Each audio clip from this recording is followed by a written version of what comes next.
सुप्रभात प्यारे बच्चों। आज हम पढ़ेंगे कक्षा 3 की हिंदी व्याकरण की पाठ्य पुस्तक में पाठ 6 लिंग स्त्री या पुरुष। इससे पहले वाली वीडियो भाग 1 में इसी पाठ पर हमने पढ़ा था लिंग और लिंग के भेद। लिंग किसे कहते हैं? स्त्री या पुरुष जाति का बोध कराने वाले शब्द लिंग कहलाते हैं। लिंग के भेद। लिंग के दो भेद होते हैं, नंबर 1 पुल्लिंग और नंबर 2 स्त्रीलिंग। तो लिंग किसे कहते हैं और लिंग के भेद के विषय में हमने भाग 1 जो वीडियो इससे पहले बनाई गई थी उसमें हमने पढ़ा था। आज हम पढ़ेंगे पुल्लिंग किसे कहते हैं और स्त्रीलिंग किसे कहते हैं। Number 1 pulling. पुल्लिंग किसे कहते हैं? जिन शब्दों से पुरुष जाति का बोध होता है उन्हें पुल्लिंग कहते हैं। जैसे जिन शब्दों अर्थात ऐसे शब्द जिन शब्दों से हमें पुरुष जाति का ज्ञान होता है, पुरुष जाति के होने का बोध होता है, उन्हें पुल्लिंग कहते हैं। जैसे छात्र, पिता, शेर, मुर्गा। तो ये शब्द क्या हैं? ये शब्द पुल्लिंग शब्द हैं। इन शब्दों से हमें पुरुष जाति का बोध होता है। छात्र क्या है? छात्र हमें पुरुष जाति का बोध कराता है, तो ये शब्द क्या है? पुल्लिंग शब्द है। पिता शब्द से भी हमें क्या होता है? पुरुष जाति का बोध होता है या ज्ञान होता है, तो ये शब्द भी क्या है? पुल्लिंग है। शेर शब्द से भी हमें पुरुष जाति का बोध होता है, तो शेर शब्द भी क्या है? पुल्लिंग शब्द है। मुर्गा शब्द भी क्या है? पुल्लिंग शब्द है। तो इस प्रकार से जिन शब्दों से हमें पुरुष जाति का बोध होता है उन्हें पुल्लिंग कहते हैं। तो पुल्लिंग शब्द कौन कौन से हैं? छात्र, पिता, शेर, मुर्गा। इन शब्दों से हमें पुरुष जाति का बोध होता है, पुरुष जाति का ज्ञान होता है। नंबर 2 स्त्रीलिंग। तो स्त्रीलिंग किसे कहते हैं? जिन शब्दों से स्त्री जाति का बोध होता है उन्हें स्त्रीलिंग कहते हैं। जैसे जो शब्द हमें स्त्री जाति का बोध कराते हैं या जिन शब्दों से हमें स्त्री जाति होने का ज्ञान होता है उन्हें स्त्रीलिंग कहते हैं। उन शब्दों को स्त्रीलिंग शब्द कहते हैं। जैसे छात्रा, माता, शेरनी, मुर्गी। तो ये शब्द क्या है? ये शब्द स्त्रीलिंग शब्द हैं। इन शब्दों से हमें स्त्री जाति का बोध होता है। छात्रा क्या है? छात्रा शब्द से हमें स्त्री जाति का बोध होता है। माता शब्द स्त्रीलिंग शब्द है, इससे हमें स्त्री जाति का बोध होता है।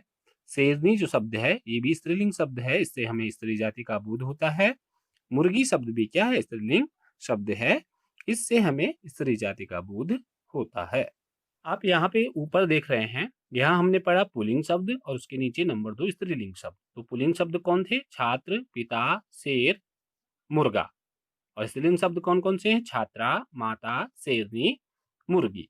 तो स्त्रीलिंग और पुल्लिंग शब्द, जैसे छात्र पुल्लिंग शब्द है, इससे हमें पुरुष जाति का बोध होता है। तो छात्रा क्या है? स्त्रीलिंग शब्द है, इससे हमें स्त्री जाति का बोध होता है। पिता पुल्लिंग शब्द है, इससे हमें पुरुष जाति का बोध होता है। और माता क्या है? स्त्रीलिंग शब्द है, इससे हमें स्त्री जाति का बोध होता है। शेर पुल्लिंग शब्द है, इससे हमें पुरुष जाति का बोध होता है। और शेरनी क्या है? स्त्रीलिंग शब्द है, इससे हमें स्त्री जाति का बोध होता है। मुर्गा पुल्लिंग शब्द है, इससे हमें पुरुष जाति का बोध होता है। और मुर्गी क्या है? स्त्रीलिंग शब्द है, इससे हमें स्त्री जाति का बोध होता है। तो छात्र पुल्लिंग शब्द है, छात्रा स्त्रीलिंग शब्द है। पिता पुल्लिंग शब्द है, माता स्त्रीलिंग शब्द है। शेर पुल्लिंग शब्द है और शेरनी क्या है? स्त्रीलिंग शब्द है। मुर्गा पुल्लिंग शब्द है और मुर्गी स्त्रीलिंग शब्द है। तो यही छात्र, छात्रा, पिता, माता, शेर, शेरनी, मुर्गा, मुर्गी, ये सब पुल्लिंग और स्त्रीलिंग शब्द है। आपसे अगर प्रश्न पूछा जाए कि पुल्लिंग शब्द किसे कहते हैं, तो आप उत्तर में ये परिभाषा लिखेंगे, जिन शब्दों से पुरुष जाति का बोध होता है उन्हें पुल्लिंग कहते हैं। ये परिभाषा आप उत्तर में लिखोगे, जिन शब्दों से पुरुष जाति का बोध होता है उन्हें पुल्लिंग कहते हैं। और पूछा जाए स्त्रीलिंग शब्द किसे कहते हैं, तो ये परिभाषा आप लिखोगे, जिन शब्दों से स्त्री जाति का बोध होता है उन्हें स्त्रीलिंग कहते हैं। तो इस प्रकार से इन दोनों पुल्लिंग और स्त्रीलिंग की परिभाषा यहाँ पे हमने पढ़ी। आपसे अगर पूछा जाए तो आप ये परिभाषा पुल्लिंग और स्त्रीलिंग में लिखेंगे। कुछ शब्द सदैव पुल्लिंग होते हैं। जैसे कुछ ऐसे शब्द हैं जो सदैव पुल्लिंग होते हैं, वो कौन कौन से हैं? तोता, खरगोश, बगुला, उल्लू, कौवा, चीता। ये शब्द क्या हैं? ये शब्द सदैव पुल्लिंग होते हैं। तोता, खरगोश, बगुला, उल्लू, कौवा, चीता। ये शब्द हमेशा या सदैव पुल्लिंग होते हैं। कुछ शब्द सदैव स्त्रीलिंग होते हैं। जैसे कुछ शब्द ऐसे शब्द हैं जो सदैव हमेशा क्या रहते हैं? स्त्रीलिंग रहते हैं, स्त्रीलिंग होते हैं। जैसे बतख, बतख, गिलहरी, मधुमक्खी, मछली, चील। तो ये शब्द क्या है? ये शब्द सदैव स्त्रीलिंग होते हैं। बतख, गिलहरी, मधुमक्खी, मछली और चील। ये शब्द ऐसे शब्द हैं जो सदैव स्त्रीलिंग होते हैं। कुछ पुल्लिंग शब्द तथा उनके स्त्रीलिंग शब्द।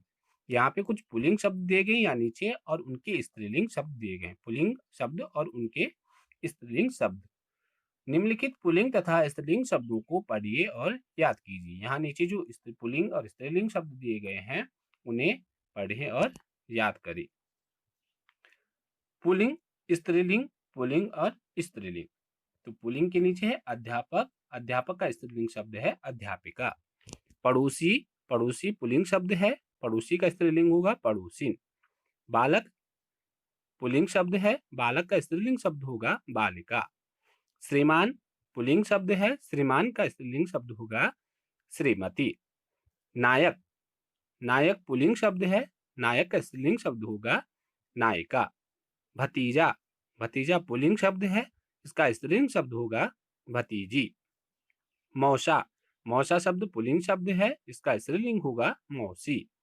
भाई पुल्लिंग शब्द है, इसका स्त्रीलिंग होगा बहन। भांजा, भांजा, भांजा शब्द पुल्लिंग शब्द है, इसका स्त्रीलिंग शब्द होगा भांजी। मालिक पुल्लिंग शब्द है, इसका स्त्रीलिंग होगा मालकिन। पोता शब्द पुल्लिंग शब्द है, इसका स्त्रीलिंग शब्द होगा पोती। लेखक पुल्लिंग शब्द है, इसका स्त्रीलिंग शब्द होगा लेखिका। पुरुष पुल्लिंग शब्द है, इसका स्त्रीलिंग शब्द होगा स्त्री। पुत्र पुल्लिंग शब्द है, स्त्रीलिंग शब्द होगा पुत्री।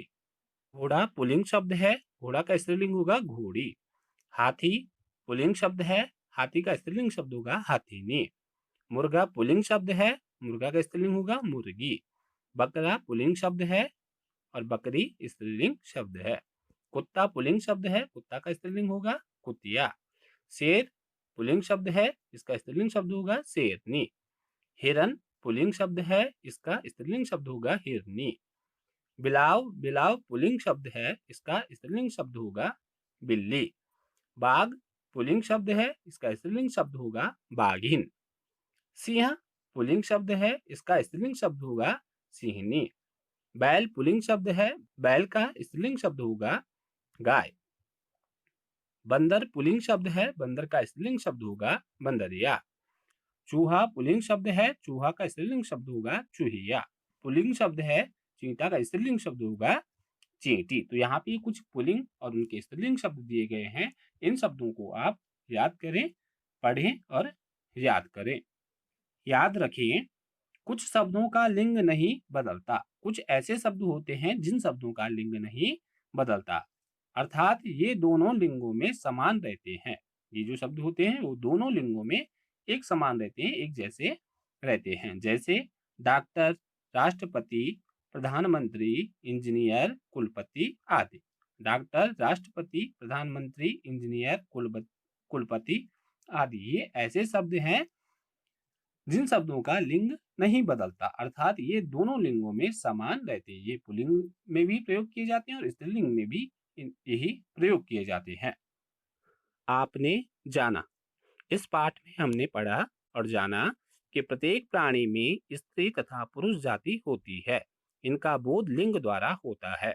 प्रत्येक प्राणी में, जितने भी प्राणी हैं उनमें स्त्री तथा पुरुष जाति होती है। इन प्राणियों में से कुछ स्त्री जाति के होते हैं और कुछ कुछ क्या होते हैं? पुरुष जाति के होते हैं। तो इनका बोध लिंग द्वारा होता है। इनका बोध हमें कैसे, इनका ज्ञान कैसे होता है? इनका ज्ञान हमें लिंग द्वारा होता है।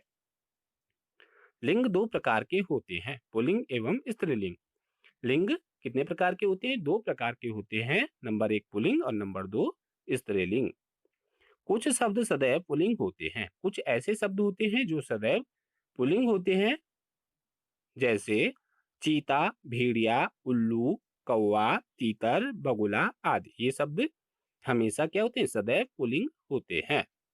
कुछ शब्द सदैव स्त्रीलिंग में होते हैं, कुछ शब्द सदैव स्त्रीलिंग होते हैं। कुछ ऐसे शब्द होते हैं जो सदैव स्त्रीलिंग होते हैं, जैसे मधुमक्खी, मछली, चील, बतख, गिलहरी आदि। ये शब्द हमेशा क्या होते हैं? स्त्रीलिंग होते हैं।